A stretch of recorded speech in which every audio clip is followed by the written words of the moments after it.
When you think of a cheap car, you probably think slow, ugly, or boring, which couldn't be further from the truth. So let me show you by going over the best cars under $500,000 in GTA Online. The first one is the Turismo R, coming in at $500,000 and is free for anybody who has the Criminal Enterprise Starter Pack. This is probably one of the best sports cars any new player can buy if it is free, because it looks really good being based off of the LaFerrari and it drives really nicely, having a top speed of 125 miles per hour. Next up, we have the Toros, coming in at just under $500,000. Despite its low price tag, it's actually the fastest non-HSW SUV by a long shot, with a top speed of 128 miles per hour. And if you rank every SUV based off of top speed, there are 11 cars between the Toros and the next car, which is under $500,000. So that should already show you that you're gonna get good value out of this car. And being based off of the Lamborghini Urus means it looks great as well. Honestly, the only downside to this car is that it's big, so it's a bit hard to speed through traffic and drive in between cars without crashing. Next up, we have the Infernus at $400,000, and this is one of the few cars which you can just find on the streets, especially near like the north of Los Santos in like Vinewood area. So you can give this one a little bit of a test drive before you do buy it. And if you do decide to buy one and take it to LS Customs, just know that the customization is very bare bones, which is kind of expected because this car is super old and most of the old cars are like this. But this car definitely redeems itself when you start driving it around after modding it, because this is probably one of the nicest cars that I've driven in a while, because it takes corners so well. And honestly, it feels like this car should be more expensive for how it performs. But honestly, I'm not complaining if it stays at this price, and I don't want to give Rockstar any ideas, so let's move on to number 4. The armored version of the Schafter V12 costs $325,000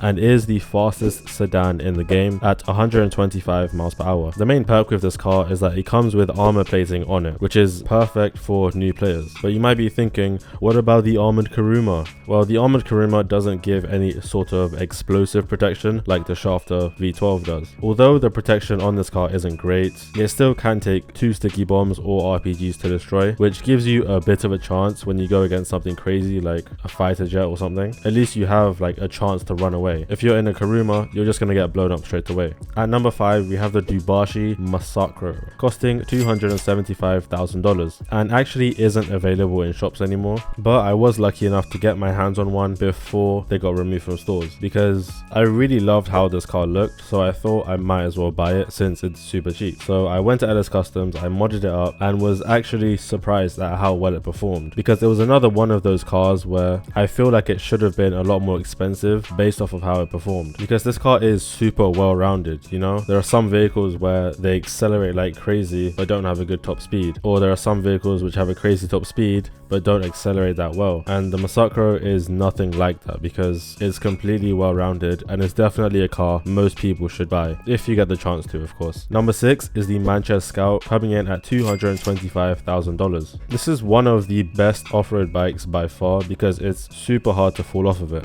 no matter what sort of crazy tricks you do. And with a top speed of 140 miles an hour, you really can't go wrong. Also, another random thing about this bike is that you can do wheelies and drift at the same time, which I thought was pretty weird because it's not really useful, but it's cool to have, I guess. Another thing is you can actually get this bike for free because you get the Manchez Scout C as the delivery bike in your Acid Lab. And both of these bikes basically perform the same. I mean, you can see I'm using it here, it still looks pretty good. But of course, if you want a cheaper option for off-road bikes, the BF400 is probably perfect for you because it costs $95,000 and it's probably the best off-road bike because you really can't fall off of it no matter what sort of tricks that you do. And honestly, this bike is super good at catching air because the suspension is super bouncy, if that's the right word to describe it. And the top speed is pretty high as well at 134 miles per hour, with the only off-road bike that beats this speed being the Manchez Scout. And considering the BF400 is less than half the price of the Manchez Scout, it's definitely worth picking up if you're trying to save a bit of money. The final bike on our list is the Hakuchou at $82,000.